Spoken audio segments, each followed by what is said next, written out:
welcome to my channel called Zuzana Reacts, where I learn all things India with your help, and I just share my Slovak Central European point of view. And in today's video, I came across this amazing video about a plastic surgeon that was Indian. In fact, I was shared this, and I didn't know that the first plastic surgeon was actually an Indian person. So I'm quite excited to watch that video. But before we get into the video, please like this video and click on the subscribe button and turn on the notification. Thank you so much for your support. Right, so let us begin. क्या आप जानते हैं, दुनिया की पहली plastic surgery एक भारतीय surgeon महर्षि सुश्रुत ने की थी, और वो भी 2600 साल पहले। प्राचीन भारत के ये फिजिशियन, जिन्हें फादर ऑफ सर्जरी कहा जाता है, उन्होंने 300 सर्जरीज का इन्वेंशन भी किया और उसे सिखाया भी। आखिर कहां से मिली सुश्रुत को सर्जरी की प्रेरणा, और कैसे किया उन्होंने ये इन्वेंशन? ऐसे ही सवालों के जवाब हम जानेंगे एपिकपीडिया के आज के वीडियो में।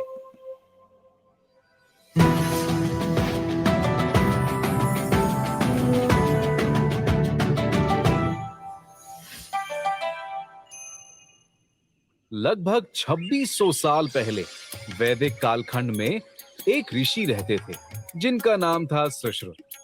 सुश्रुत उत्तर भारत के एक पुरातन और पवित्र शहर काशी में रहते थे, जो आज बनारस या वाराणसी के नाम से जाना जाता है। उस जमाने में ज्ञानियों को साधु या महर्षि कहा जाता था। ऐसे ही एक ज्ञानी सुश्रुत भी थे। काशी के महाराज काशीराज दिवोदास से महर्षि सुश्रुत ने मेडिसिन का ज्ञान प्राप्त किया और वो वैद्य बने। एक वैद्य होने के नाते वो उस समय में युद्ध में घायल हुए सैनिकों का इलाज करते थे। उन सैनिकों की अवस्था को देख सुश्रुत को सर्जरी की प्रेरणा मिली, जिससे वो सैनिकों के शरीर के टूटे हुए अंग या जख्मों को सर्जरी या शल्य क्रिया के द्वारा ठीक कर सके। उस जमाने में किसी अवैध अपराध की शिक्षा के तौर पर अपराधी का नाक काटने का दंड दिया जाता था। सुश्रुत ने राइनोप्लास्टी या नाक की सर्जरी का आविष्कार किया, जिससे वे टूटे हुए नाक को दोबारा रिकंस्ट्रक्ट कर सके। सुश्रुत दुनिया के पहले कैटरैक्ट सर्जन भी थे, जिन्होंने कई लोगों के आंखों के दोष को ठीक किया था। करुणा और स्नेह से अपना काम करने वाले सुश्रुत ने सर्जरी जैसी वैज्ञानिक विद्या का आविष्कार किया, जो कि उस समय में बिल्कुल ही नया था। इन्हीं कारणों की वजह से उन्हें फादर ऑफ ऑल सर्जरी भी माना जाता है। सर्जरी के आविष्कार के साथ साथ सुश्रुत को यह ज्ञान हुआ कि उन्हें कई सारे सर्जिकल इंस्ट्रूमेंट्स की भी जरूरत होगी, और जरूरत ही हर खोज की जड़ होती है। इसी जरूरत को ध्यान में रखते हुए सुश्रुत ने 121 इंस्ट्रूमेंट्स का निर्माण किया, और ऐसा करने वाले वो दुनिया के पहले सर्जन थे। इन आविष्कारों से यही पता चलता है कि महर्षि सुश्रुत का ज्ञान समय की कसौटी पर खरा उतरा है। सुश्रुत ने अपने इस अमूल्य ज्ञान को विस्तार से एक संस्कृत स्क्रिप्ट के रूप में लिखा, जिसे सुश्रुत संहिता कहा जाता है। सर्जरी की प्रोसीजर बताने वाली यही संस्कृत स्क्रिप्चर आयुर्वेद के 3 पिलर्स में से एक है, और अथर्ववेद का भी एक खंड है। सुश्रुत संहिता से पता चलता है कि सुश्रुत ने कैसे बिना किसी नाइफ के मृत शरीर का डाइसेक्शन और उनका अध्ययन किया। उनका ह्यूमन एनाटॉमी का अभ्यास करने का तरीका कुछ इस प्रकार था। वो मृत शरीर को पानी में रख के उसे डीकंपोज होने देते थे, और उस डीकंपोजिंग बॉडी का समय के साथ अध्ययन करते थे। Wow, can you imagine the smell of the decomposing body? इसे उन्होंने शरीर के स्ट्रक्चर का लेयर बाय लेयर निरीक्षण किया। इसी प्रयोग से सुश्रुत को सिजेरियन, अब्डोमिनल सर्जरीज और ब्रेन सर्जरीज जैसी कठिन सर्जरीज का इन्वेंशन करने में सहायता मिली। सुश्रुत संहिता के अध्याय 1.16 में नाक के रिकंस्ट्रक्शन की सर्जरी यानी कि राइनोप्लास्टी के बारे में विस्तार से बताया गया। राइनोप्लास्टी के अलावा सुश्रुत कैटरैक्ट सर्जरी के लिए भी जाने जाते हैं। सुश्रुत संहिता के एक वॉल्यूम उत्तर तंत्र में इसके बारे में काफी विस्तार से लिखा गया है। ये प्रक्रिया मॉडर्न सर्जन्स को एक्स्ट्रा कैप्सुलर लेंस एक्सट्रैक्शन के समान लगती है। मगर सुश्रुत ने यही सर्जरी बिना आधुनिक उपकरणों के कर दिखाया था, जिससे उनके कौशल्य का पता चलता है। सुश्रुत संहिता 600 BCE में लिखी Wow. गई ये सर्जरी और मेडिसिन की अद्भुत संस्कृत स्क्रिप्ट 8वें शतक में एक अरब ट्रांसलेशन के रूप में दुनिया के सामने आई, जिसका नाम था किताब शाशुन अल हिंदी और किताबी सुश्रुत। 19वीं शताब्दी की शुरुआत में हेसलर ने इस संस्कृत स्क्रिप्ट को लैटिन में और म्यूलर ने जर्मन में लिखा।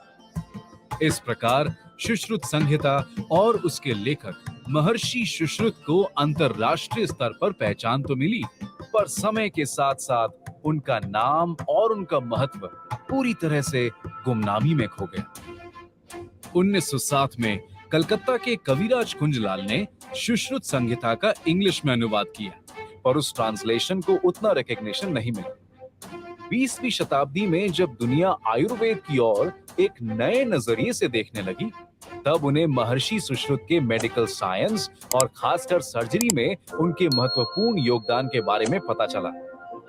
सुश्रुत संहिता को एंशिएंट इंडियन मेडिकल लिटरेचर के अनेक रत्नों में से एक माना जाता है। पाम लीफ पे लिखी गई सबसे प्राचीन सुश्रुत संहिताओं में से एक manuscript Los Angeles county museum of art में रखी गई है। सुश्रुत ने मिडिएवल इंडिया में सर्जरी के शास्त्र को एक अलग ऊंचाई पर पहुंचाया। 600 BCE का वो समय आज गोल्डन एज ऑफ सर्जरी के नाम से जाना जाता है।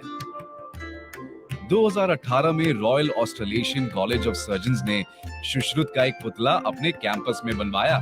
सुश्रुत की इस असामान्य बुद्धिमत्ता से प्रभावित होकर ही अमेरिकन सर्जन एलन विपल ने कहा, all in all, Sushruta must be considered the greatest surgeon of the pre-medieval period. Sushruta का मतलब होता है जिनकी ख्याति सबने सुनी हो। महर्षि सुश्रुत ने अपने नाम को साफ कर दिखाया।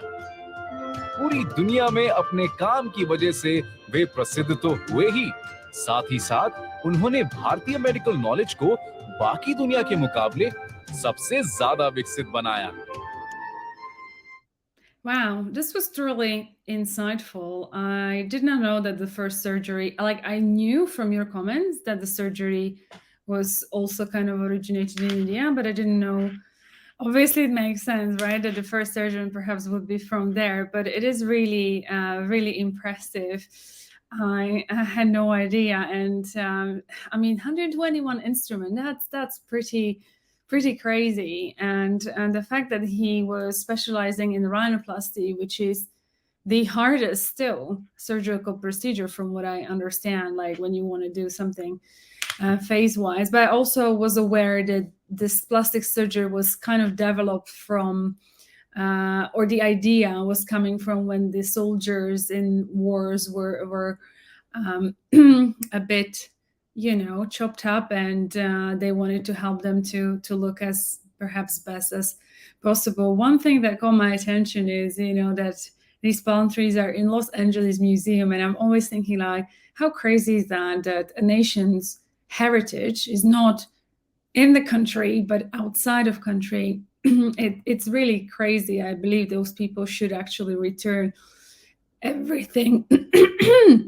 Not sure what's wrong with my voice, but I do believe that, you know, national heritage belongs to national heritage. This is pretty impressive. I love that you have these kind of brains originated over there. So it's really lovely to know. And let me know if you had known about him, and if you even knew that rhinoplasty is one of the most complicated plastic surgeries, in the comments below. And with that being said, I want to thank you for watching this video with me. If you like this video, please give a thumbs up, share, like, and subscribe to this channel.